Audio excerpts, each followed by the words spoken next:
Hello guys, welcome nandito naman tayo sa mini ating fish pan mini natin, fish guys, pan. Yan ay pinapakain na po natin ng tinapay kasi Papakainin na natin siyempre ng ano lang ating yan, mga similya pa alaga. lang yan sila mga 2.5 po piraso yan.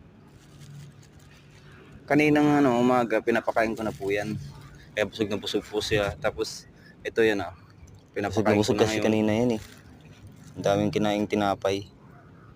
Pag laki guys, i-update ko kayo, Yan, ililipat ko po siya. Gumagalaw-galaw na yung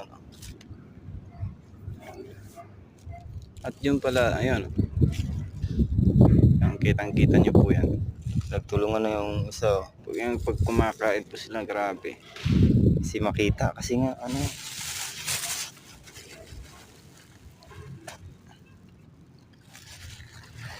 Yan. Update ko po kayo yun, guys sa kita niyo yun susunod guys, na video guys. pinagtulungan madami